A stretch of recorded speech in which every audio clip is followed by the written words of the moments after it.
So hello everyone, welcome to Prashasnik Gurukul. Friends, जैसे आपको पता है कि हमारा ये जो लेबर लॉ का पर्टिकुलर कोर्स है, इसमें हम one by one, step by step India में जो लेबर लॉ का हिस्ट्री होगा, इंडिया में जो लेबर लॉ के जो एक्ट है इंपॉर्टेंट, उन सबको डिस्कस करते हैं।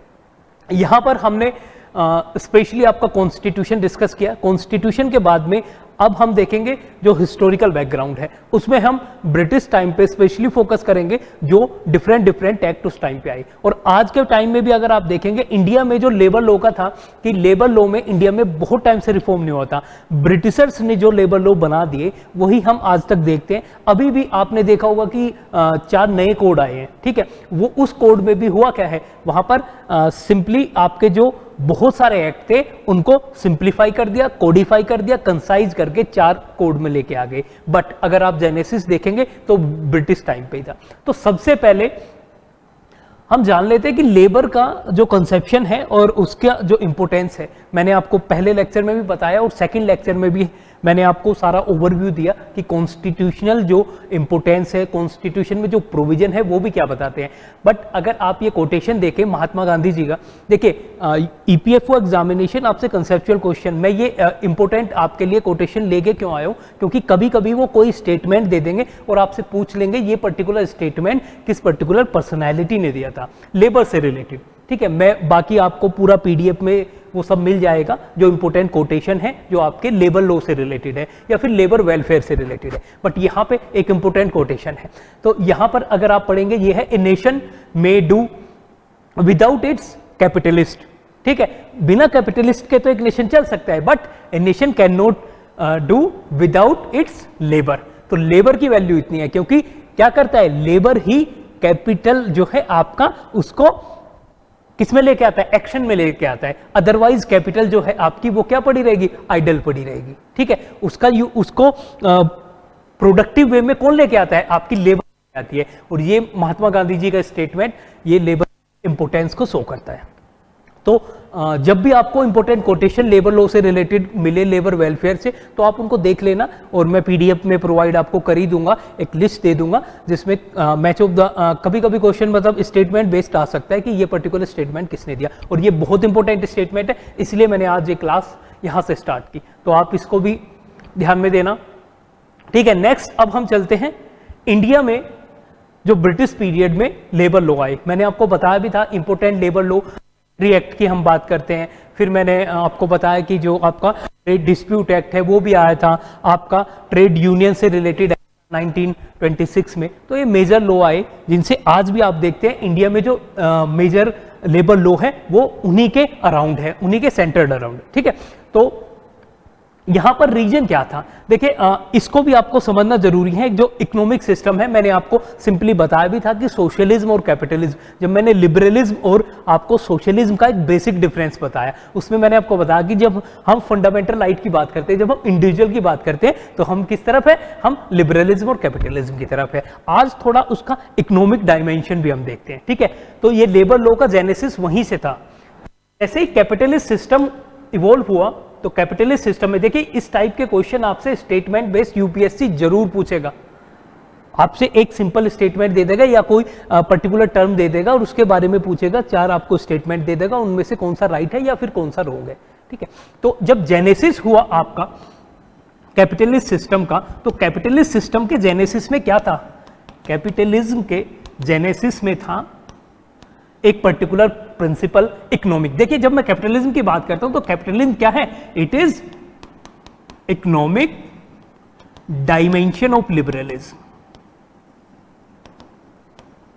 ये सारी चीजें आपके लेबर लॉ से रिलेटेड हैं। ईपीएफओ एग्जामिनेशन में सारे वर्ड आपके इंपोर्टेंट है। ये क्या है, इकोनॉमिक डायमेंशन ऑफ लिबरलिज्म। जब मैं लिबरलिज्म की बात करता हूं तो लिबरलिज्म किस चीज पे बेस्ड है, मैंने कल भी आपको बताया था, the primary value of liberalism is freedom. ये क्या बोलता है, भाई सबको फ्री छोड़ दो, आप कुछ भी करने दो, ठीक है। इंडिविजुअल जो है वो सेल्फ हेल्प पे बेस्ड होना चाहिए, उसका जो लाइफ है, उसका जो ग्रोथ है सेल्फ हेल्प पे बेस्ड होना चाहिए। फ्रीडम इनकी पहली वैल्यू है। जब मैं लिबरलिज्म को इकोनॉमिक डायमेंशन में लेके आता हूं तो कैपिटलिज्म होता है, और कैपिटलिज्म क्या कहता है यहाँ पे लिबरलिज्म क्या कह रहा है, फ्रीडम। तो इकोनॉमिक में भी कैपिटलिज्म क्या बोलेगा, फ्रीडम। बट कहां पे freedom, freedom to produce, freedom to produce. यहीं से कंसेप्ट आया लेसर फेयर। ये एक फ्रेंच वर्ड है, इसका प्रोनाउंसिएशन आपका अलग अलग हो सकता है, ठीक है, बट इसका जो बेसिक मीनिंग है फ्रेंच में, इंग्लिश में, वो है अलाउड टू डू, जो मैंने आपको बताया फ्रीडम। देखिए ये वर्ड बहुत इंपॉर्टेंट है आपके एग्जामिनेशन में, आप यूपीएससी के इस टाइप के एग्जामिनेशन देखेंगे, ये वर्ड कई बार आ चुका है। तो यहाँ पे क्या है, आपकी फ्रीडम होनी चाहिए इकोनॉमिक स्फीयर में, जिसको हम कंसेप्शन ऑफ फ्री मार्केट भी बोलते हैं, ठीक है। तो लिबरलिज्म से उसकी इकोनॉमिक डायमेंशन आई कैपिटलिज्म, कैपिटलिज्म से आपका कंसेप्शन आया फ्री मार्केट का। ये क्या है आपका कंसेप्शन ऑफ फ्री मार्केट। ऐसे ही आपको लिंक करके भी पढ़ना है। देखिए आज के टाइम में अगर कंपटीशन की मैं बात करूं तो कंपटीशन इतना सिंपल नहीं रहा है कि आप सोचे कि कोई एक पर्टिकुलर मुझे डॉक्यूमेंट मिल जाए, मैं उसको पढ़ के कंपटीशन निकाल दूं, या यहाँ पे मैं आपको 4 MCQ बता के निकल जाऊं और आपका कंपटीशन निकल जाएगा। यूपीएससी क्या डिमांड कर रही है, चाहे वो कोई भी एग्जामिनेशन हो, यूपीएससी डिमांड कर रही है कि कम से कम आप बेसिक को अच्छे से समझे और उसको लिंक करें। और यहाँ पर अगर आप देखेंगे, आपने लिबरलिज्म को समझा, फिर उसके बाद उसकी इकोनॉमिक डायमेंशन वो कैपिटलिज्म है। कैपिटलिज्म में जो प्रिंसिपल आया कि फ्री मार्केट का, और आज के टाइम में आप देखते हैं कि यही लड़ाई रहती है। अगर आज के टाइम के आप पॉलिटिक्स देखते हैं, कुछ पार्टी क्या बोलती है, नहीं गवर्नमेंट को इंटरवेंशन करना चाहिए, गवर्नमेंट को सफिशिएंट वेलफेयर मैकेनिज्म प्रोड्यूस करनी चाहिए। आपने आज के टाइम में ये चीजें देखी होंगी कि बहुत बार बोला जाता है कि भाई आप फ्री बीज दे रहे हैं, आप लालच दे रहे हैं जनता को। इलेक्शन में आप देखते हैं कोई उसको बोलता है कि ये वेलफेयर, भाई ये वेलफेयर, क्योंकि इंडिया वेलफेयर स्टेट है और ये तो वेलफेयर स्कीम्स है, ये फ्री बीज नहीं है, उसका भी अंतर अलग है, ठीक है। तो गवर्नमेंट इंटरवेंशन करती है, इकोनॉमी में इंटरवेंशन करती है, टैक्स भी एक तरीका का इंटरवेंशन ही है, क्योंकि आप क्या कर रहे हैं, आप प्रोडक्शन को एक तरीके से मिनिमाइज कर रहे हैं, उसको लिमिट कर रहे हैं, यही तो कर रहे हैं। भाई टैक्सेशन से हो क्या रहा है, टैक्सेशन से आप कोई पर्टिकुलर इंडिविजुअल है, उसे कोई बिजनेस करना है, अगर यहाँ पर बिल्कुल कोर कैपिटलिज्म की आइडियोलॉजी से चले तो क्या होगा, वहां पे उसको कोई टैक्स नहीं लगना चाहिए। बट क्या कोर कैपिटलिज्म से कोई भी गवर्नमेंट चलती है, नहीं, वो टैक्स लगाती है, वो रैशनलाइज करती है, उस टैक्स से जो रिसोर्सेज आते हैं उसको सोशल जो वेलफेयर स्कीम है उनमें लगाती है, ठीक है। तो इसलिए अगर आपसे पूछा जाए कि आज के टाइम में कोई कंट्री प्योरली कैपिटलिस्ट है, तो आप बोलेंगे नहीं, प्योरली कैपिटलिस्ट नहीं है, क्योंकि अगर प्योरली कैपिटलिस्ट होगी तो वहां पे क्या होगा, फ्री मार्केट। फ्री मार्केट मतलब जीरो इंटरवेंशन। बट आज के टाइम में जो इकोनॉमी है वो कैसी है, आपका मिनिमम इंटरवेंशन या मिनिमम गवर्नमेंट आप इसको बोलते हैं, मिनिमम गवर्नमेंट, ठीक है। तो ये प्रिंसिपल आपने देखा होगा कि जो प्रेजेंट गवर्नमेंट है उन्होंने भी जो हमारे ऑनरेबल प्राइम मिनिस्टर है और जो बाकी भी मिनिस्टर है वो सब इस पर्टिकुलर प्रिंसिपल को बोलते हैं minimum government and maximum governance. ये प्रिंसिपल किसका है, ये आपके लिबरलिज्म का प्रिंसिपल है, ठीक है। तो जब ये लिबरलिज्म आया और कैपिटलिज्म ने क्या किया, कैपिटलिज्म ने पूरे तरीके से जो प्रॉफिट ड्रिवन जो इमोशंस थे, जो फैक्टर था, वो ज़्यादा हाई चला गया। और जब प्रॉफिट ही एक तरीके से ड्राइव करता है ह्यूमन लाइफ को, तब क्या होगा, तब नेग्लेक्ट होगा ह्यूमन जो लिविंग कंडीशंस है अदर, जो वहाँ पे वर्कर्स काम करते थे, जो लेबर काम करती थी, उनको पूरी तरीके से नेग्लेक्ट किया गया। इंडस्ट्रियल रिवॉल्यूशन जो था आपका, उस इंडस्ट्रियल रिवॉल्यूशन में ये पर्टिकुलर प्रॉब्लम आई। देखिए ये जानना आपको बहुत जरूरी इसलिए है क्योंकि वहां पर अब आपसे डायरेक्ट क्वेश्चन नहीं पूछे जाएंगे। आप इस बार का एग्जामिनेशन देख लेना, आपको पता चलेगा। अगर आप कंसेप्चुअली स्ट्रॉन्ग हो तो बहुत सारे statement based question, assertion reasoning पे जो क्वेश्चन आते हैं, स्टेटमेंट देंगे फिर उसका एक रीजन देंगे, तो वो सब क्वेश्चन आप ठीक कर सकते हैं अगर आपको बेसिक अंडरस्टैंडिंग हो। तो यहाँ पे लेबर की जो कंडीशन है वो बहुत हो गई, तो लेबर की कंडीशन बहुत खराब हो गई। तो उस टाइम पे बहुत सारे स्कॉलर्स जो आपके जो सोशल साइंटिस्ट भी थे, पॉलिटिकल साइंस से भी रिलेटेड, और बाकी सारे जो इकोनॉमिस्ट भी थे, उन्होंने सोचा कि ये जो कैपिटलिज्म है ये ऐसा चलता जा रहा है, इस पर कोई लिमिटेशन, कोई रेस्ट्रिक्शन तो होना चाहिए। तब ये वेलफेयरिज्म का जो फंडा है, जो आपका एक मिडिल पाथ है, वो ईजाद किया गया, ठीक है। जो आज हम बात करते हैं वेलफेयर इकोनॉमी की, जो आज हम बात करते हैं, कोई भी कंट्री जो है वेलफेयरिज्म की तरफ चलती है, तो ये वेलफेयरिज्म कब आया, जब यहां पर आपका कैपिटलिज्म बेलगाम हो चुका था। तो इस बेलगामी को जो है रोकने के लिए, तो उस कैपिटलिस्ट सिस्टम को रोकने के लिए, रेगुलेट करने के लिए, रोकने के लिए नहीं, रेगुलेट करने के लिए आपका यहां पर रिफॉर्म हुआ। तभी आपका किस चीज का जेनेसिस हुआ? लेबर लॉज का। और कल मैंने आपको बताया था पूरा लेबर वेलफेयर जो है वो सेफ्टी, सिक्योरिटी, ह्यूमन कंडीशन, जो आपका डीपीएसपी में जो भी आपके पर्टिकुलर आर्टिकल्स है आप उनको जाके देखना, तो लेबर का जो भी आपका रीजन्स हो गए इनेक्ट करने के वो सब आपको मिल जाएंगे। ठीक है, तो यहां पर मैंने आपको बताया कि कैसे जेनेसिस हुआ। तो यहां पर लेबर के लिए एक ऐसा इन्वायरमेंट, इकोसिस्टम करना था जिसमें वो कम से कम वर्क कर सके और एक मिनिमम स्टैंडर्ड ऑफ लाइफ देनी थी। मिनिमम स्टैंडर्ड ऑफ लाइफ, आज भी हम लेबर के लिए बात करते हैं कि मिनिमम स्टैंडर्ड ऑफ लाइफ होनी चाहिए।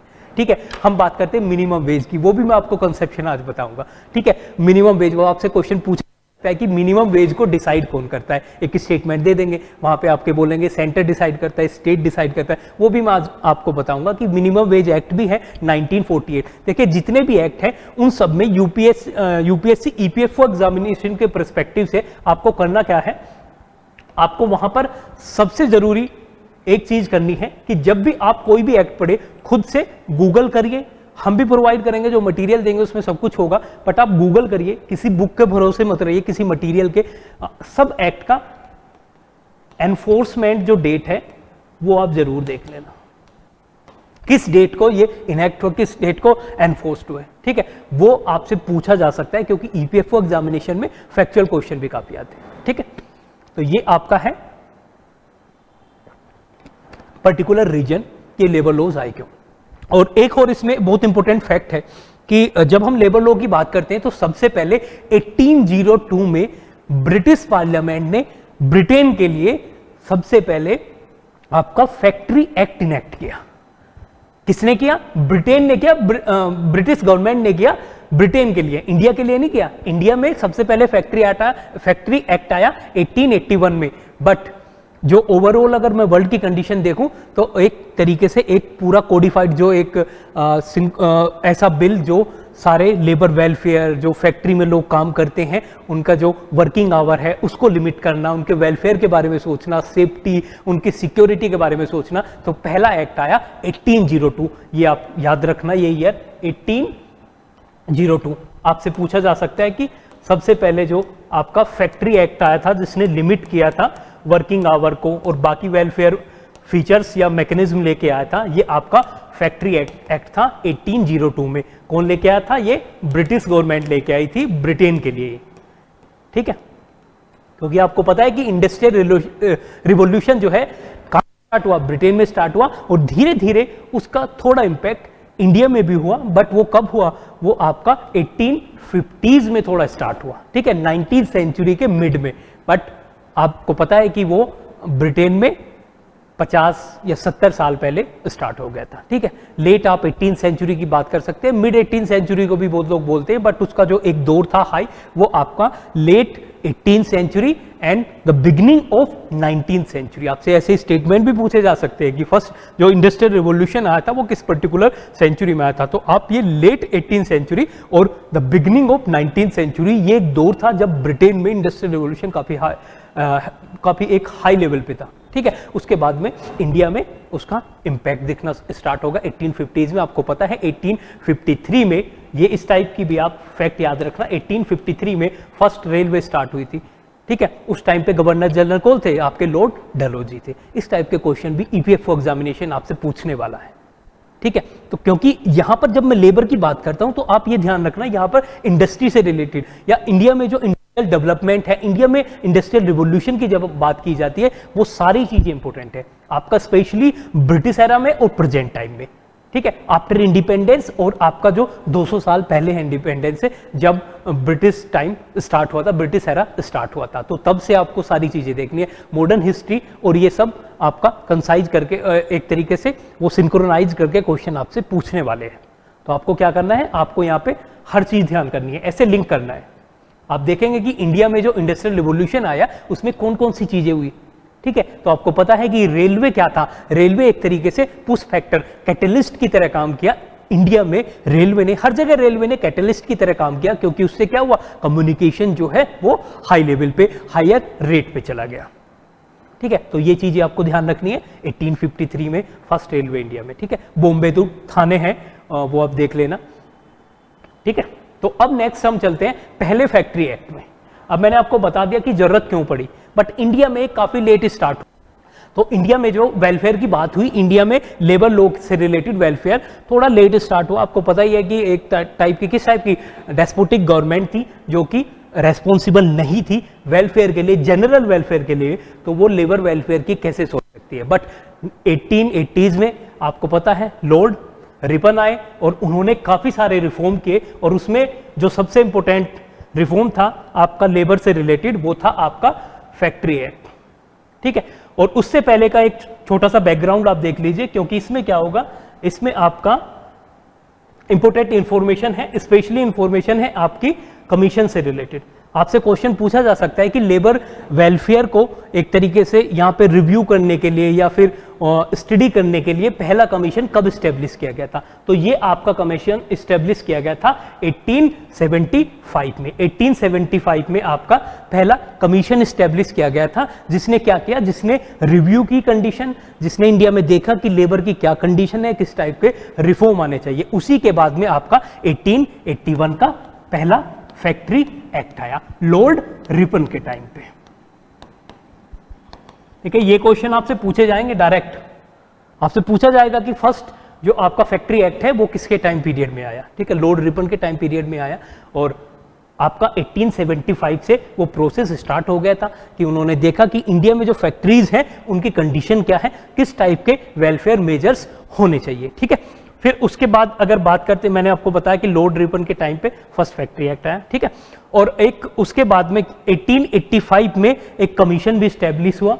फिर उसके बाद में 1892 में एक royal commission on labour establish हुआ। आपको इसके रिकमेंडेशन में नहीं जाना, क्योंकि आपसे पूछने नहीं वाले हैं, आपको बट ईयर याद रखना है किस पर्टिकुलर ईयर में आया। यहां पर अगर आप देखेंगे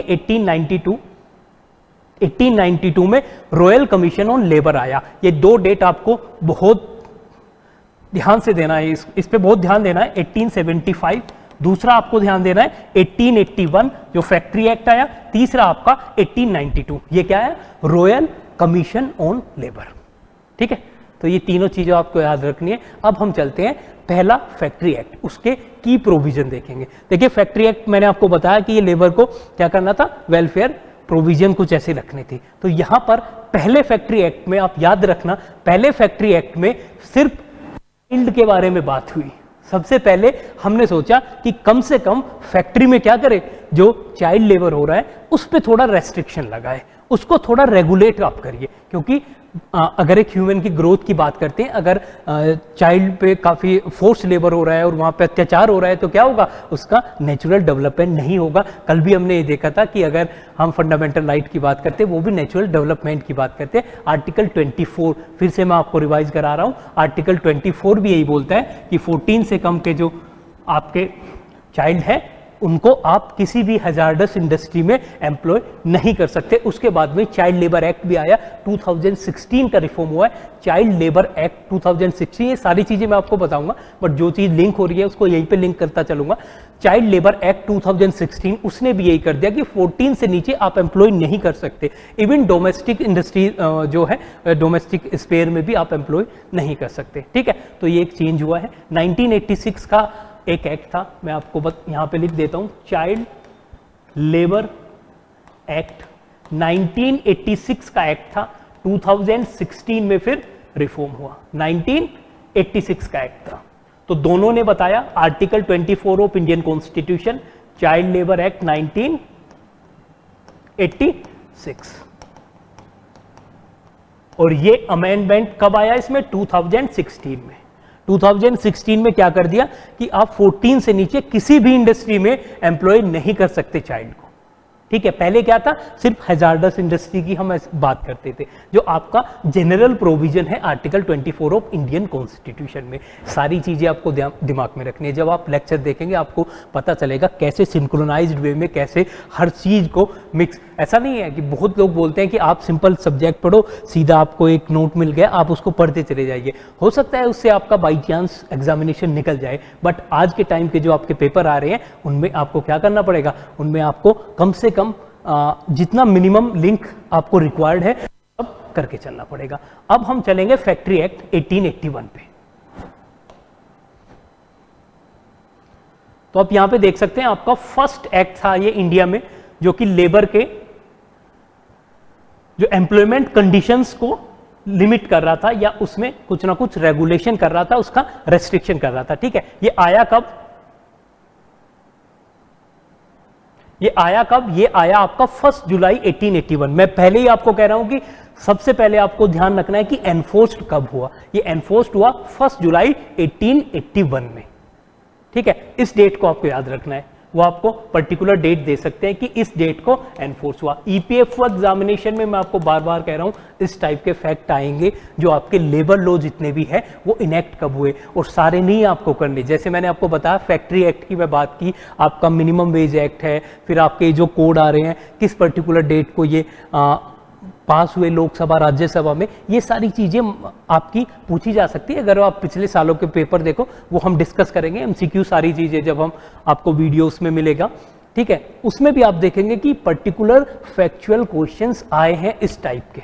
ठीक है, बहुत बार हम इस चीज को स्किप कर देते हैं और हम क्या बोलते हैं, हम जनरली बोलते हैं भाई हम तो क्या है, हम कंसेप्ट पढ़ते हैं, हमारा लेना देना है ही नहीं किस चीज, हमारा लेना देना है ही नहीं आपका फैक्ट, उस फैक्ट से। हम तो सिर्फ कंसेप्चुअल अंडरस्टैंडिंग में बिलीव करते हैं। आप बार बार बोलोगे हम तो सिर्फ कंसेप्चुअल अंडरस्टैंडिंग में बिलीव करते हैं, हम फैक्ट नहीं पढ़ने। भाई फैक्ट क्या है, कंसेप्ट क्या है? भाई कंसेप्ट है क्या? बहुत सारे फैक्ट आपको पता, आपने वो सब क्या कर लिए, मर्ज कर लिया, उनका सिंक्रोनाइजेशन कर लिया। तो अगर आपसे कोई पूछे कंसेप्ट है क्या, तो सिंपली एक लाइन बनती है, concept is synchronisation of facts. आप सारे फैक्ट को लॉजिकल वे में एक तरीके से अरेंज कर रहे, वो ही कंसेप्ट होता है। तो कभी भी इन चीजों को स्किप मत करना। आज के जो यूपीएससी के एग्जामिनेशन अब देखेंगे आप प्रीलिम्स, उसमें बहुत सारे इश्यू भी रेज हो रहे हैं कि क्यों इस टाइप के फैक्ट पूछ दिए, क्यों इस टाइप की चीजें पूछ दी। क्योंकि यूपीएससी बेसिकली वो ये नहीं कहता है कि आप सिंपली आप बोलो कि मुझे तो आइडियाज का पता है। भाई आप अगर आपको फैक्ट ही नहीं पता तो आप कैसे पॉलिसी फॉर्मेशन भी कैसे हो पाएगा? आप सेंसस से आप पॉपुलेशन लोग, मान लिया आप कोई किसी भी डिपार्टमेंट में जाते हैं और आपको एक पर्टिकुलर पॉलिसी फॉर्म करनी है या उसके लिए आपको रिकमेंडेशन देनी है, तो आप कैसे दोगे जब तक आपको फैक्ट नहीं पता होगा? आपको कैसे बनाओगे पॉलिसी? तो उस फैक्ट को आपको सिंक्रोनाइज्ड वे में रखना है, इसीलिए बहुत जरूरी है। ठीक है, अब मैंने आपको बताया कि ये जो पहला फैक्ट्री एक्ट आया, सबसे पहले ध्यान देने वाला प्रोविजन क्या है कि ये एप्लीकेबल किस पे था? ये एप्लीकेबल उन पे था जहां पर आपके 100 से ज्यादा वर्कर्स हो। देखिए ये पहला लूप होल होता है। कभी भी आप देखिए, अगर आप इंडिया जैसे डेवलप उस टाइम की अगर बात करें, इंडस्ट्रियल रिवॉल्यूशन उस लेवल का तो था नहीं, तो वहाँ पे स्मॉल इंडस्ट्री भी होंगी, बहुत सारी स्मॉल इंडस्ट्री होंगी। आज के टाइम में भी आप देखते हैं बहुत सारी स्मॉल इंडस्ट्री है जिसमें आपके 10 वर्कर, 20 वर्कर, 5 वर्कर, 7 वर्कर, ऐसे 20, 25 इस टाइप से लोग काम करते हैं। तो उन्होंने क्या कर दिया, उन्होंने कर दिया कि 100 से कम अगर है तो उन पे एप्लीकेबल नहीं होगा। बहुत सारे ऐसी इंडस्ट्री होंगी उस टाइम पे भी और आज के टाइम में भी है जो 100 से कम एम्प्लॉय करती है। तो इसका मतलब बहुत सारे जो लेबर है उनका वेलफेयर को इसने नेग्लेक्ट कर दिया। ठीक है, तो यहां पर एक क्वेश्चन आपसे पूछा जा सकता है, कंसीडर द फॉलोइंग स्टेटमेंट, या सिंपली एक लाइन का क्वेश्चन भी दे सकते हैं कि कितना मिनिमम जो है वर्कर की रिक्वायरमेंट यहां पे थी, कितना मिनिमम वर्कर की रिक्वायरमेंट थी, किन पे ये एप्लीकेबल होगा। तो जो भी फैक्ट्री में 100 से ज्यादा वर्कर है उन्हीं पे ये एप्लीकेबल होगा, उससे कम वालों पे नहीं होगा। फैक्ट्री एक्ट 1881 पहला जो इंडिया में आपका एक्ट आया था जिसने लेबर के जो कंडीशंस है, सर्विस कंडीशन, उनको रेगुलेट किया। दूसरा प्रोविजन क्या कहता है, मैंने आपको बताया फैक्ट्री जो लॉ है, पहला फैक्ट्री एक्ट है, वो सेंटर्ड कहां पे था? वो सेंटर्ड था कि चाइल्ड लेबर जो है उसको कम से कम रोको। ठीक है, तो इन्होंने क्या किया कि इन्होंने प्रोहिबिट किया कि 7 साल से नीचे का कोई भी जो चाइल्ड है उसको आप एम्प्लॉय नहीं करेंगे। पर आप देखिए कि 7 साल इन्होंने दिया, यहां पर भी बहुत बड़ा लूप होल है। ठीक है, 7 ईयर्स दिया। सेकंड इन्होंने क्या बोला, अगर आप एम्प्लॉय कर रहे हो 7 से 12 साल के बच्चे, तो उनको क्या करेंगे आप, मैक्सिमम आप 9 घंटे काम करा सकते हैं। ठीक है, ये आपके बहुत इंपॉर्टेंट प्रोविजन है जो भी आपके एक्ट के हैं, इसीलिए मैं आपको बता रहा हूं, क्योंकि यूपीएससी भी इस टाइप के क्वेश्चन भी पूछता है और आपसे जनरली ये सब प्रोविजन पूछे जाने वाले हैं। ठीक है, नेक्स्ट है आपका, ये तो चलो जनरल प्रोविजन है, और इसने क्या किया कि भाई 1 घंटे का आप वर्कर्स को एक रेस्ट दीजिए। ठीक है, डे में आप 1 घंटे का रेस्ट देंगे। तो ये जनरल प्रोविजन थे जिसने कुछ हद तक ट्राई किया, ठीक है, ट्राई किया कि आप क्या करो, लेबर वेलफेयर को प्रमोट करो, सर्विस कंडीशन को अपग्रेड करो, बट इससे भी नहीं हो पाया। ठीक है, आपको पता है कि कितने लूप होल्स इसमें हैं। 7 साल से कम का बच्चे की यहाँ पे बात कर रहे हैं, ठीक है, और 7 से 12 वालों के लिए 9 आवर्स। और रेगुलेशन के लिए वैसे यहाँ पे इस पर्टिकुलर एक्ट को अगर आप पढ़ेंगे, अगर कभी आप अपने इंटरेस्ट के लिए, इससे ज़्यादा आप जाना मत, बट अगर पढ़ेंगे अपने इंटरेस्ट के लिए, तो यहाँ पर एक जो है आपका इंस्पेक्टर की पोस्ट भी थी जो जाके फैक्ट्रीज में चेक करेगा, ठीक है, कि भाई ये सब रूल रेगुलेशन जो है आपके फॉलो हो रहे नहीं हो रहे, ठीक है। आगे जाके वो जो इंस्पेक्टर है डिस्ट्रिक्ट लेवल पे, वो डीएम को ही बना दिया जाता था, ठीक है, वो भी मैं आपको आगे बताऊंगा।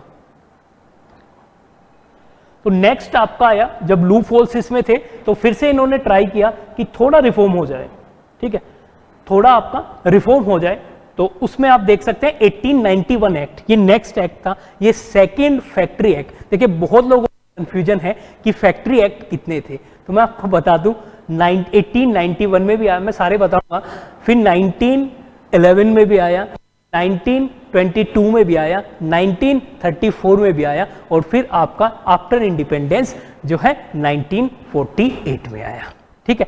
बहुत जगह आपने बुक्स में भी देखा होगा, ये सारी चीजें स्किप की गई है, बट आपको पता है कि यूपीएससी कहाँ से क्वेश्चन पूछ रहा है, तो यूपीएससी की कोई लिमिटेशन नहीं है। तो आप कम से कम बेसिक चीजें, जैसे फैक्ट्री एक्ट है, लेबर से रिलेटेड है, बहुत इंपॉर्टेंट है, कम से कम आपको पता हो कि इस पर्टिकुलर ईयर में आया, ठीक है, आप वो स्किप नहीं करेंगे। और आपको पता है इस टाइम पे अगर आप देखें 1891 की मैं बात करता हूं, तो 1891 में थोड़ा रिफॉर्म आप पॉलिटिकल लेवल पे भी देख सकते हैं कि इंडिया में पॉलिटिकल लेवल पे भी तो आया था एक्ट, ठीक है। अगर आप देखें काउंसिल एक्ट आया था उसी टाइम पे, जब उसी टाइम पे काउंसिल एक्ट आया था, वहां पे भी रिफॉर्म की बात की जा रही थी कि पॉलिटिकल स्फीयर में फ्रीडम दो, ठीक है। तो ये जनरल आपका फैक्ट्री एक्ट भी उसी टाइम पे आया था। एनफोर्स्ड हुआ ये कब, 1 जनवरी 1892 को, ये डेट आप याद रखना। 1891 का एक्ट है, बट एनफोर्स्ड हुआ 1 जनवरी 1892 को।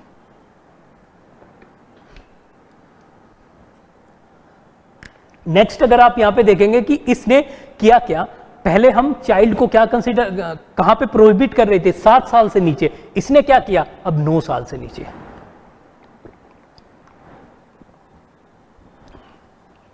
9 साल से नीचे के जितने भी बच्चे हैं आप उनको एम्प्लॉय नहीं कर सकते किसी भी पर्टिकुलर फैक्ट्री में।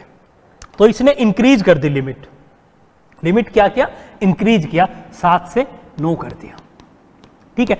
इस एक्ट ने एक चीज और की, चाइल्ड से रिलेटेड तो था ही, first act centered around child labour welfare. Second में क्या किया, यहां पर जो वुमेन वर्कर्स थी,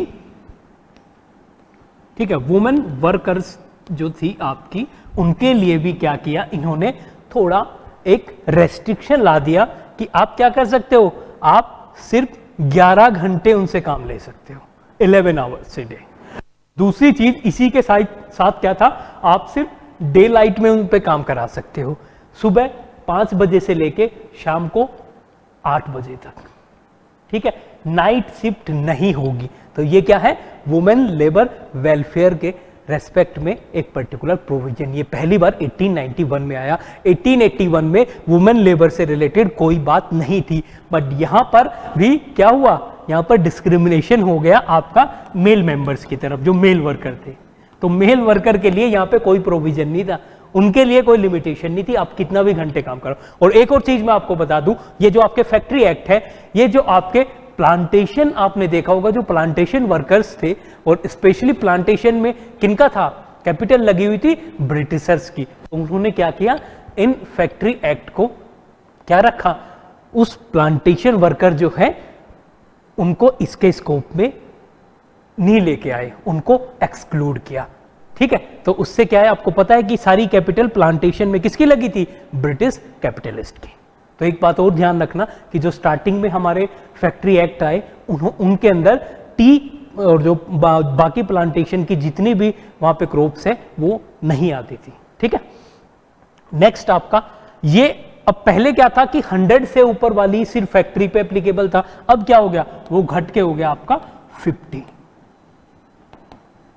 ठीक है। 50 से ज्यादा जितनी भी आपकी 50 से ज्यादा वर्कर वाली जितनी भी फैक्ट्री होगी उन सब पे अप्लाई होगा फैक्ट्री एक्ट 1891। ये 3 इसके बहुत इंपॉर्टेंट प्रोविजन है, 4 प्रोविजन है, ठीक है। तो इन सब को देख लेना। इसके बाद अब हम चलते हैं 1911 पे। नेक्स्ट जो आपका फैक्ट्री एक्ट है उसमें ज्यादा डिटेल में हम जाएंगे नहीं क्योंकि आपको भी जरूरत नहीं है। इसमें 2 प्रोविजन आपके इंपॉर्टेंट है यहाँ पे। पहले तो आप देख लीजिए एनफोर्स कब हुआ। ये आपका 1 जुलाई 1912 को हुआ। देखिए 1911 का एक्ट है, 1912 में एनफोर्स हो रहा है। कब? 1 जुलाई को। इसीलिए मैं आपको बार बार कह रहा हूं कि आप ये डेट हमेशा ध्यान रखना। और जब भी आप गूगल पे कभी भी आपको टाइम मिले, आप सोशल मीडिया चलाएंगे, आप गूगल पेज खोलेंगे, कुछ ना कुछ आप अपना काम करेंगे, स्मार्टफोन का यूज करेंगे, तो हमेशा जितने एक्ट यहाँ पे मैं आपको बता रहा हूँ या स्पेशली अगर आप आगे भी कोई भी मटेरियल पढ़ते हैं वहाँ पे जो एक्ट मिलेंगे आप उनको खोल के सिंपली आप पढ़ लिया करिए विकिपीडिया या किसी भी पर्टिकुलर पेज पे, वहाँ पे आपको मिल जाएगा। और हमारे जो ऐप रहेगी, जो हमारा मटेरियल आपको मिलेगा हर मीडियम के थ्रू, उसमें सारी चीज़ें होंगी, ठीक है। बट अगर आप खुद से भी गूगल पे करके देखना चाहे तो इस डेट को आप जरूर देखना। 1-2 क्वेश्चन जरूर आएगा, मैं गारंटी आपको देता हूँ। नेक्स्ट है आपका कि इसका जो मेजर पर्पज था, इसने चेंज क्या किया। इसने चेंज ये कर दिया कि जैसे पहले हम बात करते थे सिर्फ फीमेल वर्कर की, ठीक है, वुमेन वर्कर की बात करते थे, अब इसने मेल एडल्ट के लिए भी क्या कर दिया, जो आवर्स थे उनको लिमिट कर दिया। 12 घंटे से ज्यादा काम नहीं करा सकते आप, सिर्फ 12 घंटे तक काम करा सकते, उससे ज्यादा आप काम करा नहीं सकते, ठीक है। वहां पे वुमेन के लिए लिमिट क्या थी? 11 आवर्स। ये ध्यान रखना। 1891 एक्ट में क्या थी लिमिट थी आपकी 11 आवर्स। यहां पे लिमिट क्या कर दी? 12 आवर्स कर दी। और 6 किसके लिए कर दी? चाइल्ड के लिए कर दी 6, ठीक है। अगर कोई चाइल्ड लेबर है तो उसकी लिमिट क्या है? 6 आवर्स, वो 6 आवर। और आपको पता है कि 1881 जो एक्ट था उसमें लिमिट क्या थी? उसमें लिमिट थी आपकी कितना? 9 आवर्स, ठीक है। तो ये आपका 3rd फैक्ट्री एक्ट था। तो आपसे ये भी पूछा जा सकता है 3rd फैक्ट्री एक्ट इंडिया में कब आया? तो ये आपका 1911 का एक्ट है, बट एनफोर्स हुआ आपका 12 में। ये अब ये ध्यान रखना, अगर पूछा गया एनफोर्स कब हुआ, ठीक है, तो ये एक्शन में कब आया? तो ये 1912 में आया। अब नेक्स्ट चलेंगे 1922 की तरफ। 1922 का जो ये एक्ट है, अब इसने क्या किया? पहले मैंने आपको बताया था कि 50 कर दिया। 50 के बाद में यहां पर जितनी भी फैक्ट्री थी जिसमें 20 से ज्यादा वर्कर थे, उन सब पे अब फैक्ट्री एक्ट एप्लीकेबल होगा। तो इसको क्या कर रहे हैं? धीरे धीरे बढ़ाते जा रहे हैं। जैसे आपने पॉलिटिकल स्फीयर में पढ़े होंगे सारी चीजें, आपने पढ़ा होगा रेगुलेटिंग एक्ट, आपने फिर उसके बाद में पढ़ा होगा चार्टर एक्ट, काउंसिल एक्ट, फिर उसके बाद में अपने अदर एक्ट पढ़े होंगे, फिर गवर्नमेंट ऑफ इंडिया एक्ट आया, फिर आपका 1919 एक्ट आया, फिर 1935 एक्ट आया। धीरे धीरे क्या हो रहा था? वहां पे पॉलिटिकल फ्रीडम दी जा रही थी। वहां पे इंडिया में जो जनरल वेलफेयर है, जो सिविल एंड पॉलिटिकल राइट्स की बात होती है, वो दिए जा रहे थे। फैक्ट्री एक्ट में क्या हो रहा है? यहाँ पे धीरे धीरे हम लेबर वेलफेयर के स्कोप को बढ़ाते जा रहे हैं, ठीक है। यहां पर क्या कर दिया? अब 20 फैक्ट्री जो है 20 वर्कर वाली फैक्ट्री भी इसके दायरे में आएगी। तो यहाँ पे स्कोप क्या हो गया? स्कोप बढ़ गया, ठीक है। तो ऐसे आपका फैक्ट्री एक्ट का भी इवोल्यूशन हुआ। ये सबसे इंपॉर्टेंट है। बट उसके बाद में मैं आपको बताऊं कि यहाँ पे वो 7 फिर 9 की एज अब यहाँ पर 12 कर दी।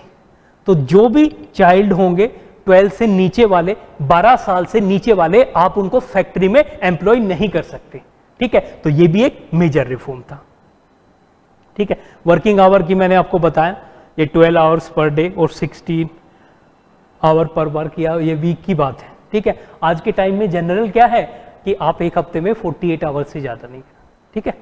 ये आपका पूरे वीक का है आज के टाइम की। अगर मैं बात करूं प्रेजेंट की, हम फैक्ट्री एक्ट 1948 भी देखेंगे, उसमें भी ये पर्टिकुलर, ठीक है।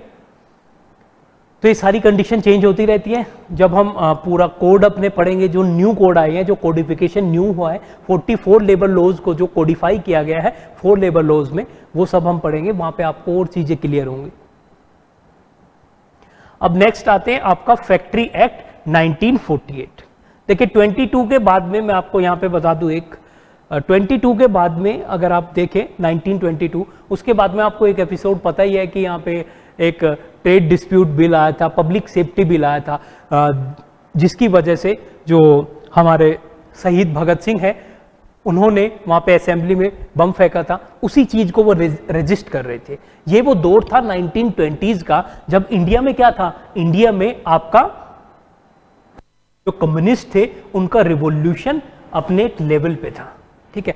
वहां पर लेबर वेलफेयर की बहुत बात हो रही थी, वहां पर लेबर के राइट्स की बात हो रही थी, और लेबर के राइट्स में जो मेन था वो ये था कि आपको जो स्ट्राइक है उसका राइट होना चाहिए। अगर आपके साथ कुछ गलत हो रहा है तो आप स्ट्राइक कर सकते हैं, ठीक है।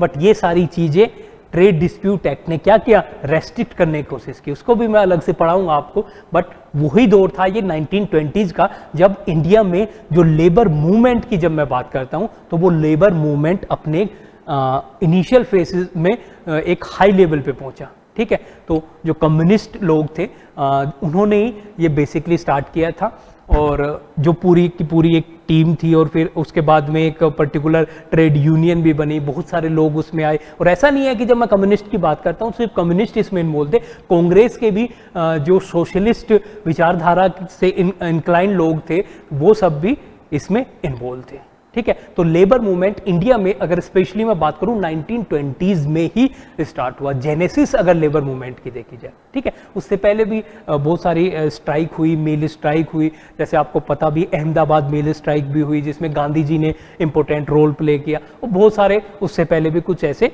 आपके लोकल या रीजनल ऐसे मूवमेंट हुए। बट नेशनल लेवल पर एक वेव जो आई लेबर मूवमेंट में वो 1920s में आई। यूपीएससी कभी कभी स्टेटमेंट दे देता है कि इंडिया में जो लेबर मूवमेंट के जो वेव आई थी, फर्स्ट वेव, वो किस पर्टिकुलर टाइम में आई, तो इन 1920s में आई। उसी टाइम पे फिर 1929 का ट्रेड डिस्प्यूट एक्ट लेके आई। क्या था वो? ट्रेड डिस्प्यूट एक्ट, और पब्लिक सेफ्टी एक्ट भी था, बट स्पेशली जो लेबर से रिलेटेड है आपका ट्रेड डिस्प्यूट एक्ट 1929, ठीक है। इस एक्ट ने क्या किया, जो ये राइट है आपका स्ट्राइक करने का, लॉकआउट का, ये सब इसने बैन किया, ठीक है, कि आप स्ट्राइक नहीं कर सकते, ये चीजें नहीं कर सकते, वो चीज ट्राई की, ठीक है। आप मॉडर्न हिस्ट्री में पढ़ेंगे इसके बारे में, जब आप भगत सिंह के बारे में पढ़ेंगे तो उनके बारे में जब आप पढ़ेंगे तो ये जो पर्टिकुलर एक्ट था और इसी के साथ में पब्लिक सेफ्टी एक्ट जो था, उन दोनों को ही रजिस्ट करने के लिए, उनके अगेंस्ट अपने रिजर्वेशन बताने के लिए ब्रिटिश गवर्नमेंट को, ठीक है, और लोगों में एक तरीके से इस चीज के लिए अवेयरनेस जनरेट करने के लिए उन्होंने असेंबली में बम फेंका था, ठीक है। तो आप देख सकते हैं कि शहीद भगत सिंह जी का योगदान आपके लेबर वेलफेयर में भी है, और उनके जो आइडियाज थे वो भी क्या था, प्रमोशन ऑफ लेबर वेलफेयर था। वो इस आइडियोलॉजी में बिलीव करते थे कि लेबर को अपने राइट्स मिलने चाहिए, और बहुत सारी अदर चीज़ें जो है वो सोशलिज्म की तरफ इंक्लाइन थे, कम्युनिज्म की तरफ इंक्लाइन थी, ठीक है।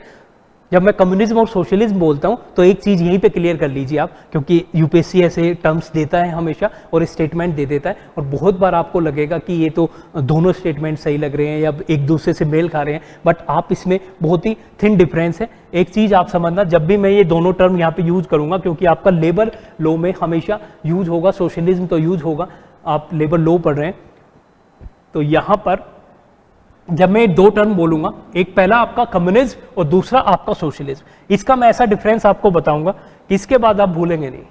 जब मैं बात करूंगा सोशलिज्म की, दूसरी तरफ मैंने लिख दिया यहां पे कम्युनिज्म, ठीक है।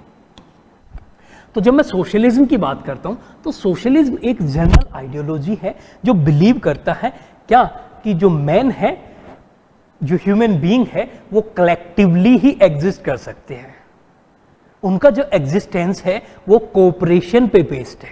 किस पे बेस्ड है? कोऑपरेशन पे बेस्ड है। ये क्या बोलते हैं कि सोसाइटी को आपको प्राइमेसी देनी पड़ेगी। जब आप सोसाइटी को प्राइमेसी देंगे तो आपको सबको इक्वली ट्रीट करना पड़ेगा।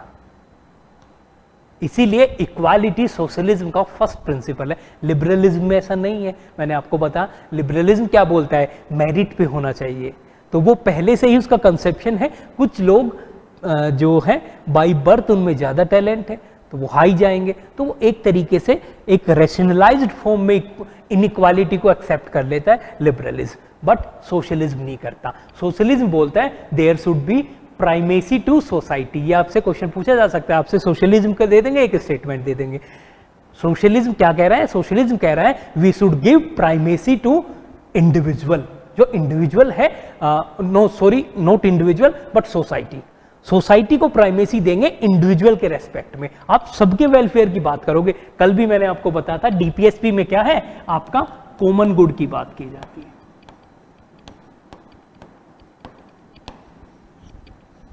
ठीक है, कॉमन की जहां पे बात होगी, सोसाइटी को जब प्रेफरेंस देंगे वो होता है सोशलिज्म। अब सोशलिज्म एक ऐसी आइडियोलॉजी है जिसमें आप बहुत सारे ट्रेंड देखेंगे, चाहे वो कम्युनिज्म की मैं बात करूंगा, मार्क्सिस्ट सोशलिज्म की जब मैं बात करता हूं, कम्युनिज्म के भी डिफरेंट ट्रेंड है। ठीक है, न्यू कम्युनिज्म की हम बात करते हैं, बहुत सारे ट्रेंड है। ठीक है, हम यूटोपियन सोशलिज्म की बात करते हैं, तो सोशलिज्म एक बेसिक आइडियोलॉजी है। वो क्या बोलती है कि सोसाइटी को प्रेफरेंस दो, कॉमन गुड को प्रेफरेंस दो, इंडिविजुअल को प्रेफरेंस मत दो, इक्वालिटी पे चलो। कम्युनिज्म क्या है? Communism is an extreme form of socialism. इस टाइप से स्टेटमेंट आ सकता है। कम्युनिज्म में हम क्या लेके चलेंगे? कम्युनिज्म में हम एक्सट्रीम फॉर्म पे चलेंगे। हमने बोला कि कोर इक्वालिटी स्टेब्लिश कर दो, हमें नहीं देखना जस्टिस है इनजस्टिस है, वोलेंस क्रिएट हो, कुछ भी हो, मास स्ट्रगल करो, ठीक है, पीसफुल हो नहीं हो, बट हमें अपना एक अल्टीमेट गोल अचीव करना है जिसमें कोई स्टेट नहीं होगा, जिसमें कोई क्लास डिफरेंस नहीं होगा। क्या नहीं होगा? ना क्लास डिफरेंस होगा, ना ही आपका कोई स्टेट होगा, कोऑपरेशन से सारी चीजें चलेंगी। ये कम्युनिज्म बोलता है, उसका अल्टीमेट गोल है state less society. But socialism के डिफरेंट ट्रेंड है। आप जब बात करते हो डेमोक्रेटिक सोशलिज्म की, जो इंडिया में भी है, India Fabian socialism, democratic socialism, जिसको हम, ये सारी चीजें, ये टर्म आएंगे आगे, मैं अच्छे से डिटेल में बताऊंगा आपको। ये लेबर लॉ से रिलेटेड है। बहुत सारे अगर लेबर मूवमेंट आप यूरोप में देखते हैं तो वहां पे गिल्ड सोशलिज्म की बात की जाती है, फैबियन सोशलिज्म की हम बात करते हैं, इंडिया के पर्सपेक्टिव में भी बात करते हैं। तो ये सारे टर्म आएंगे आपके एग्जामिनेशन पॉइंट ऑफ व्यू से भी। कोई भी चीज ऐसी नहीं है जो आपके एग्जामिनेशन में नहीं आएगी, और वो मैं आपको यहाँ पे बताऊंगा। ठीक है, तो जब मैं बात करता हूं कम्युनिज्म की, तो यहां पे मैं क्या कह रहा हूं? कम्युनिज्म कह रहा है कि आपका क्या होगा, आपकी सोसाइटी कैसी होगी? कम्युनिज्म में आपकी सोसाइटी स्टेटलेस, क्लासलेस।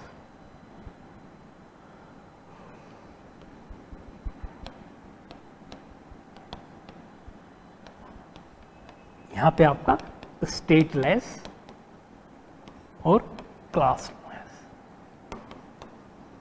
इसका मतलब है डिफरेंसेस को एबोलिश कर दिया, खत्म कर दिया, पूरी तरीके से एलिमिनेट कर दिया। सोशलिज्म में ऐसा नहीं था। सोशलिज्म के डिफरेंट ट्रेंड है। सोशलिज्म में हम इक्वालिटी की, सोसाइटी को प्रेफरेंस देते हैं, बट ऐसा नहीं हम इंडिविजुअल राइट को भी पूरी तरीके से नेग्लेक्ट कर रहे हैं।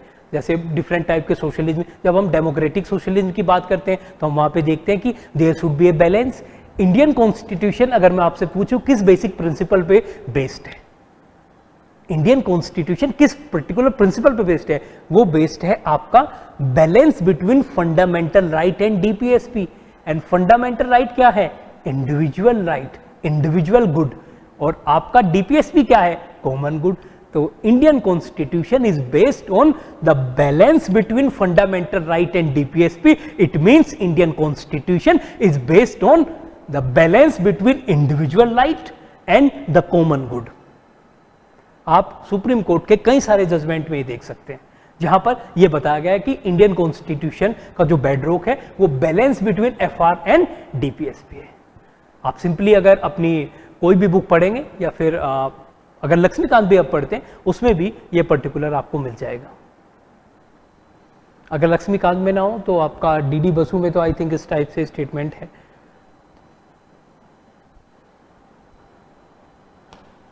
तो यहां पर आप देख सकते हैं कि फैक्ट्री, अब हम चलेंगे फैक्ट्री एक्ट 1948 पे।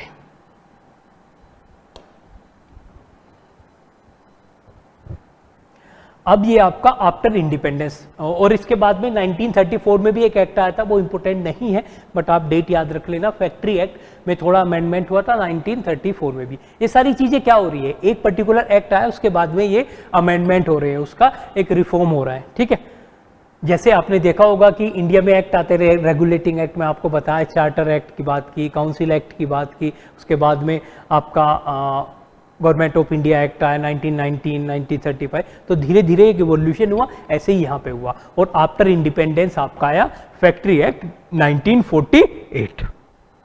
अब ये जो एक्ट था बेसिकली इसका अगर आप देखेंगे कि किस पर्टिकुलर डेट को एनफोर्स हुआ, ये आपका 1 अप्रैल 1949, ठीक है।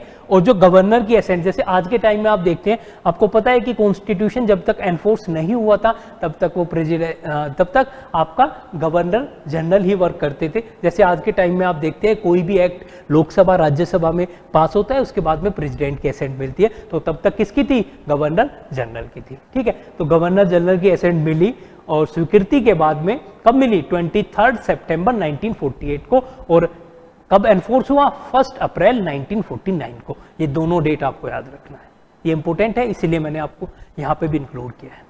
और जनरल जो ऑब्जेक्टिव है आपको पता ही है, किसी भी अगर लेबर लॉ से रिलेट अगर कोई भी एक्ट है, उसके जनरल प्रोविजन क्या होंगे कि हमें वर्किंग आवर्स को, उन सब चीज़ों को लिमिट करना है, सेफ्टी सिक्योरिटी हेल्थ रेगुलेट करनी है, एनुअल लीव का प्रोविजन होगा, ठीक है। तो और चाइल्ड और वुमेन के वेलफेयर को भी ध्यान में रखना है, तो जनरल प्रोविजन है, ठीक है। ये आपको नहीं पढ़ने और ना ही इसमें आपको कोई चीज़ें ध्यान में देनी। बट अब है कि वर्किंग आवर्स कितने थे, ये एक बहुत इंपॉर्टेंट प्रोविजन इसमें है। आज के टाइम में भी आप देखते हैं 48 आवर्स एक मैक्सिमम लिमिट इन्होंने की कि एक वीक में आप किसी आदमी से 48 घंटे काम करा सकते हैं, और एक वीकली हॉलीडे आपको देना पड़ेगा। तो अगर फैक्ट्री एक्ट की बात की जाए 1948 की, तो इंपॉर्टेंट प्रोविजन में आपको क्या आया, आपका इंपॉर्टेंट प्रोविजन में आया 40 वर्किंग आवर्स 48, ठीक है। तो here you can see 48 hours, और एक आपको वीकली हॉलीडे देना पड़ेगा, ठीक है। यही सब सिस्टम तो चलता है। तो अगर दूसरी बात है हेल्थ की, तो जनरल प्रोविजन होने चाहिए, स्पेसिफिक आपको याद नहीं रखना इसको, ठीक है, आप इसको स्किप कर सकते हैं। बात सेफ्टी की आई तो जनरल प्रोविजन थे सेफ्टी के, इसको भी आप स्किप कर सकते हैं। अब जो नेक्स्ट इंपोर्टेंट है आपका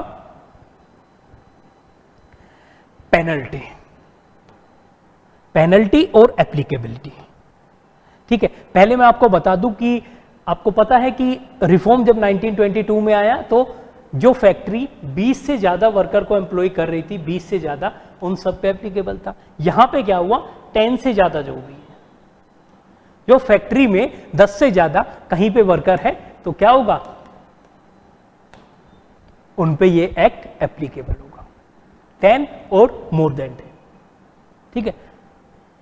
तो ये एप्लीकेबिलिटी जो है उसकी ये स्कोप जो है वो वाइड कर दिया। तो 1948 में स्कोप वाइड कर दिया, 48 आवर्स का आपका वर्किंग आवर्स कर दिए, 48 आवर्स जो है आपके ये वर्किंग आवर्स रहेंगे, और एक दिन का आपको लीव मिलेगा वीक में। और यहां पर क्या है, इंपोर्टेंट प्रोविजन है जो आपके पनिशमेंट से रिलेटेड है, कि अगर आप वोलेशन करते हैं तो वोलेशन की दिशा में क्या होगा, आपको यहां पर पनिशमेंट मिल सकता है। पनिशमेंट में दोनों चीजें हैं, आपको इम्प्रिजनमेंट भी मिल सकता है, आपको फाइन भी देना पड़ सकता है। और ये जो मैक्सिमम इसकी लिमिट है आप यहां पे देख सकते हैं, ये 1 ईयर है, ठीक है। और फाइन की जो मैक्सिमम लिमिट है वो 1 लाख रुपए है, 1 लाख रुपीज, ठीक है। और दोनों भी आपको देना पड़ सकता है। और वर्कर के लिए भी यहां पे एक कंडीशन देखिए, ये जो पनिशमेंट है ये किसके लिए है, ये एम्प्लॉयर के लिए है। आपको जो रिक्रूट कर रहा है, जो फैक्ट्री का जो ओनर है, वो अगर वोलेट कर रहा है, बट अगर वर्कर वोलेट कर रहा है तो उसके लिए भी एक 500 रुपए की पेनल्टी है। हो सकता है कि वर्कर लीव फोर्ज कर रहा हो, किसी टाइप के डॉक्यूमेंट, कुछ हेल्थ कंडीशन कुछ अलग तरीके की बता के और वहां से अपना लीव ले रहा है, कुछ ऐसी कंडीशन में आपका 500 रुपए इसका पनिशमेंट है फैक्ट्री एक्ट में 1948, ठीक है। अब ये आपका जितने भी मेजर फैक्ट्री एक्ट थे मैंने यहाँ पे क्लियर कर दिया। अब उसके बाद में मैं आपको बताऊंगा कमीशन, और कमीशन में आपको कुछ याद नहीं करना है सिंपली क्योंकि देखिए इंडिया में जो लेबर लॉ है वो चाहे इंटरनेशनली भी और नेशनली भी जो कमीशंस बने उनके जो रिकमेंडेशन आए उस पर काफ़ी बेस्ड है। जितने भी रिफॉर्म होते चले गए, न्यू एक्ट जो है, तो ये आपको कमीशन जानने जरूरी है, इनका डेट जानना जरूरी है, इनका जो प्रेसिडेंट थे वो जानना जरूरी है, किस पर्टिकुलर ईयर में आए, कब इन्होंने रिपोर्ट सबमिट की। ठीक है, ये आपको एग्जामिनेशन पॉइंट ऑफ व्यू से बहुत ज़्यादा इंपॉर्टेंट है आपके जो लेबर कमीशन इंडिया में।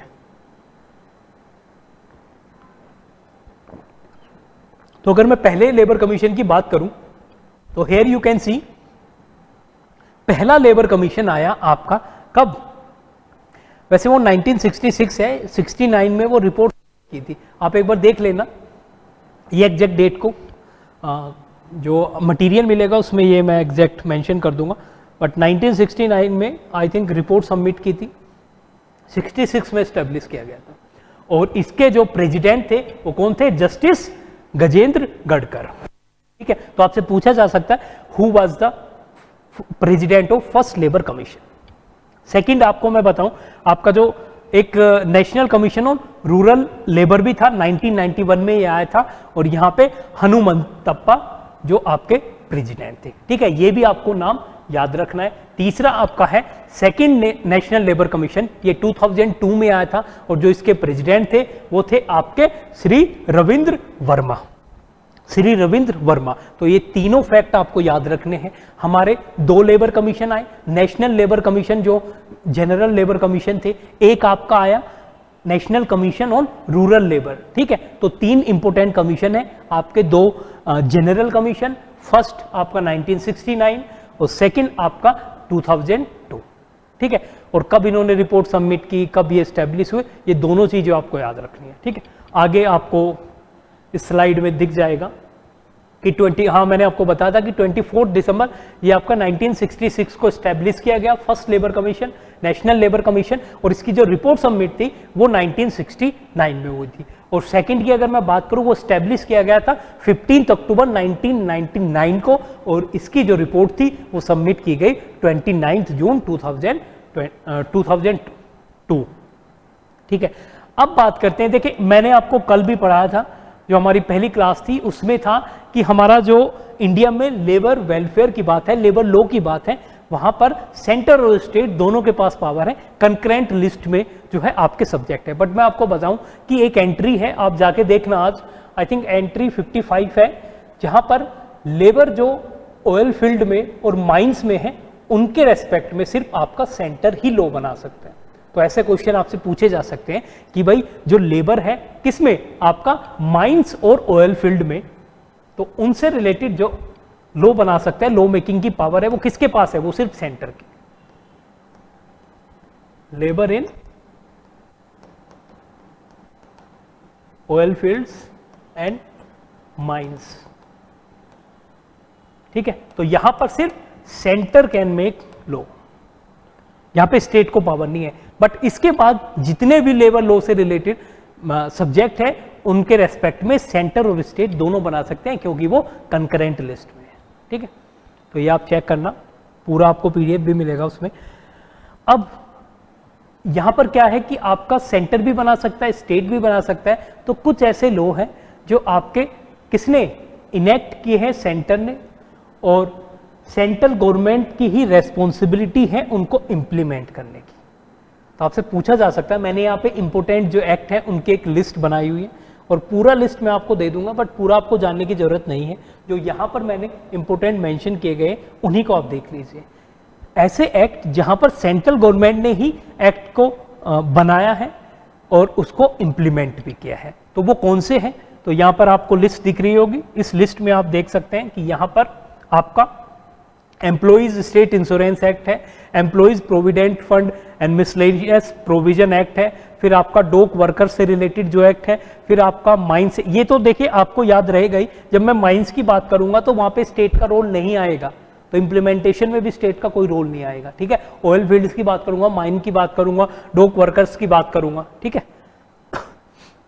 देखिए माइंस के आप बस ये वर्ड याद रखना, माइंस से रिलेटेड जितने भी यहाँ पे सब माइंस के आप देखेंगे। ठीक है, सीने वर्कर्स, जो वेलफेयर एक्ट है, ठीक है, बीडी वर्कर्स एक्ट है, तो ये सारी चीजें जितनी भी रहेंगी आपकी, ये किस टाइप के एक्ट है, जो सेंटर ने इनेक्ट किए हैं और सेंटर ही इनको इंप्लीमेंट करता है। अब दूसरा टाइप क्या है, दूसरे टाइप के लेबर लॉ है जो आपके सेंट्रल गवर्नमेंट ने इनेक्ट किए हैं बट एनफोर्स दोनों मिलके करते हैं, ठीक है। जो उनका इंप्लीमेंटेशन होता है वो central government and state government दोनों के पास पावर होती है। पर्टिकुलर प्रोविजन आपने कई सारे एक्ट देखे होंगे जहां पर सेंट्रल गवर्नमेंट को अलग से पावर दी जाती है, स्टेट को अलग से पावर। हम कोड पढ़ेंगे जो 4 आपके जो मेजर कोड आए हैं, ठीक है, तो उन सब में भी आप देखेंगे कि स्टेट गवर्नमेंट को अलग पावर है, सेंट्रल गवर्नमेंट को अलग पावर है, और जो गवर्नमेंट सेंट्रल स्टेट में है उनके अलग इंस्टीट्यूशन भी उसमें क्रिएट किए गए हैं।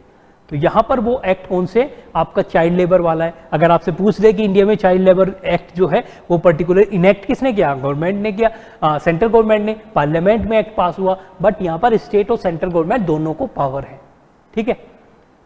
आप बाकी देख सकते हैं, building and other construction worker act, contract labour की मैं बात करूंगा, इंडस्ट्रियल डिस्प्यूट एक्ट बहुत इंपॉर्टेंट एक्ट है, इसको भी मैं आपको पढ़ाऊंगा। फिर आपका है इंडस्ट्रियल एम्प्लॉयमेंट जो है, स्टैंडिंग ऑर्डर, ये भी बहुत इंपॉर्टेंट है। स्टैंडिंग ऑर्डर, ये सारे टर्म्स में आपको कल जो बेसिक क्लास होगी जिसमें मैं आपके कोड से पहले सारे वर्ड आपको बताऊंगा, स्ट्राइक क्या है, लॉकआउट क्या है, ये ठीक है, आपका स्टैंडिंग ऑर्डर्स की जब बात की जाती है तो ये सारी चीजें मैं आपको बताऊंगा। फिर आपके जो है इंडस्ट्रियल एम्प्लॉयमेंट एक्ट हो गया और लेबर लॉज से रिलेटेड बाकी, ठीक है। आप देख लीजिए, मैटरनिटी बेनिफिट की बात है, मिनिमम वेज की बात है, ये सब आपको पता है, इनका कोडिफिकेशन हो गया। नेक्स्ट लेक्चर हमारा इसी पे बेस्ड रहेगा, जिसमें पहले मैं बेसिक बताऊंगा, फिर 1 बाय 1 जो मेजर कोड है उनको हम डिस्कस करेंगे और उन पे फिर एमसीक्यू। पहले मैं एमसीक्यू कराऊंगा आपको, उसके बाद में कोड स्टार्ट करूंगा। जो आपने पढ़ लिया, जो बेसिक हमारे क्वेश्चंस थे और जहां जहां से भी मेजर क्वेश्चंस आ सकते हैं, ठीक है, वो सारे फैक्ट मैं आपको एमसीक्यू के थ्रू कराऊंगा और नेक्स्ट वीडियो में आप देख पाएंगे, ठीक है। तो अब यहाँ पर आप देख सकते हैं, तो जितने एक्ट है उसकी लिस्ट एक देख लेना। ट्रेड यूनियन भी उसी में आता है, ठीक है, तो ये सारी चीजें देख लेना। और बाकी फिर नेक्स्ट क्या होगा, एक कैटेगरी वो होगी जिसमें आपका सिर्फ स्टेट एक्ट होते हैं, वो स्टेट लेजिस्लेटिव असेंबली में पास हुए एक्ट होते हैं और उन पे इम्प्लीमेंटेशन भी कौन करेगा, आपका स्टेट गवर्नमेंट करेगी। तो ये एक टाइप ये भी होता है, इसमें मैंने मेंशन नहीं किया, वो अलग अलग स्टेट के अपने अलग अलग एक्ट होते हैं लेबर वेलफेयर से रिलेटेड, ठीक है। अब बात करते हैं इंडिया में ट्रेड यूनियन की। देखिए, ट्रेड यूनियन को मैं एक अलग क्लास भी लूंगा क्योंकि ये बहुत इंपॉर्टेंट है, जिसमें एक शॉर्ट क्लास में हम पूरा ट्रेड यूनियनिज्म इंडिया में भी पढ़ेंगे और बाहर भी पढ़ेंगे। मैंने गिल्ड की बात की, ये सारी चीज बात की, उसका जेनेसिस जो आपका यूरोप में जेनेसिस था, वो सारी चीजें हम इसमें डिस्कस करेंगे। फिर हम बात करेंगे जो आपका ऑल इंडिया ट्रेड यूनियन जो है वो स्टैब्लिश हुई थी 1920 में, इसका सबसे पहले जो मीटिंग हुई थी, वो सारी चीज़ें हम डिस्कस करेंगे उसमें। बट यहाँ पे बेसिक आप देख लीजिए, मैंने इसलिए बताया कि आपका जो ये ट्रेड यूनियन एक्ट था 1926 में आया और ये 1 जून 1927 को एनफोर्स हुआ। और ये बेसिकली क्या था, यहाँ पर मैंने आपको बताया 1920s में आपने देखा कि ये इंपॉर्टेंट एक्ट है, trade union, trade dispute act, public safety, ये क्यों आए, क्योंकि उस टाइम पे इंडिया में लेबर मूवमेंट का जो है जेनेसिस हुआ था और अपने पहले फेज के चरम पे 1920s में था वो लेबर मूवमेंट। इसीलिए यहाँ पे आप देख रहे हैं कि ट्रेड यूनियन का भी आया, उनको रेगुलेट करने के लिए, ठीक है, और रजिस्टर करने के लिए भी।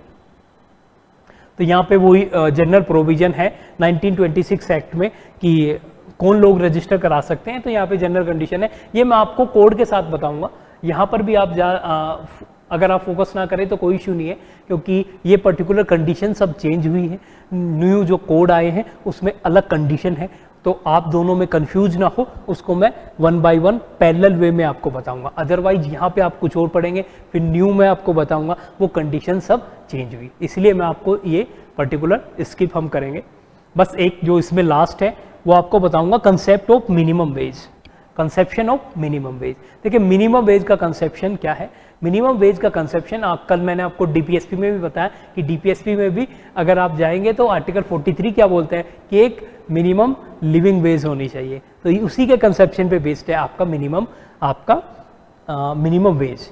और ये पहले किसने दिया, सबसे पहले ये आईएलओ ने रिकॉग्नाइज किया, इंडिया में ये मिनिमम वेज एक्ट 1948 आया, उसी के थ्रू ये कंसेप्शन आया। और अगर आपसे कोई पूछा जाए कि मिनिमम वेज को डिसाइड कौन करता है, तो आप यहाँ पे क्या बोलेंगे, आप यहाँ पे बोलेंगे कि मिनिमम वेज में जो एक स्टैंडर्ड होती है जिसको बोलते हैं national floor level minimum wage, ठीक है, ये हाईलाइट है, बोल्ड है, तो आप देख सकते हैं कि नेशनल जो एक वेज होती है उसको फ्लोर वेज उसको डिसाइड करता है सेंटर, उसके बाद में रेस्पेक्टिव स्टेट अपने जगह एक मिनिमम वेज को अनाउंस करते हैं, ठीक है। तो मिनिमम वेज को तो स्टेट करेगा, बट एक जो national floor level minimum wage होगी उसको सेंटर डिसाइड करता है। तो मिनिमम वेज में दोनों का रोल है, सेंटर का भी, सेंटर का रोल क्या है कि सेंटर एक बार स्टेब्लिश करेगा, भाई इससे ज़्यादा इससे कम तो जाएगा नहीं, बट अलग अलग स्टेट फिर आप अपना वो उससे ज़्यादा भी हो सकता है, ठीक है। जनरली क्या होता है, आपको ऐसा स्टेटमेंट दिया जा सकता है कि जनरली फ्लोर वेज, आप देखना floor level wage is more than और लेस देन मिनिमम वेज। देखिए मिनिमम वेज स्टेट डिसाइड कर रहे हैं, नेशनल ने एक बार कर दिया, नेशनल ने बोल दिया, जो आपका सेंटर है, सेंटर ने बोल दिया कि आपका जो है 100 से कम किसी भी वर्कर का वेज नहीं होना चाहिए, एक बार सेट कर दिया। बट स्टेट क्या कर सकते हैं, 120 कर सकते हैं, 120 कर सकते हैं, 130 कर सकते हैं, 140 कर सकते हैं। जनरली जो आपकी फ्लोर वेज है वो क्या होती है, वो लोअर देन होती है आपकी मिनिमम वेज से। ये आप याद रखना है, स्टेटमेंट आए भी हुए, इस टाइप के क्वेश्चंस आपको मिलेंगे भी। जनरली मैं बोल रहा हूं, जनरली, ठीक है। जनरली क्या आपका अब किसी ने 100 किया तो ऐसा तो नहीं है कि वो उतना ही सेट करेंगे, जो आपके स्टेट होते हैं इससे ज़्यादा ही करते हैं, बट इससे कम नहीं जाएगी। कहीं पे स्टेटमेंट हो कि नेशनल जो लिविंग जो फ्लोर लेवल वेज है वो कम हो सकती है मिनिमम वेज से, तो आपको बोलना है नहीं, ये कभी नहीं हो सकता, ठीक है, ज़्यादा ही होगी, ठीक है। इक्वल हो सकती है, वो बार सेट कर दिया, बट उससे कम नहीं होगी। तो this was all about labour law history and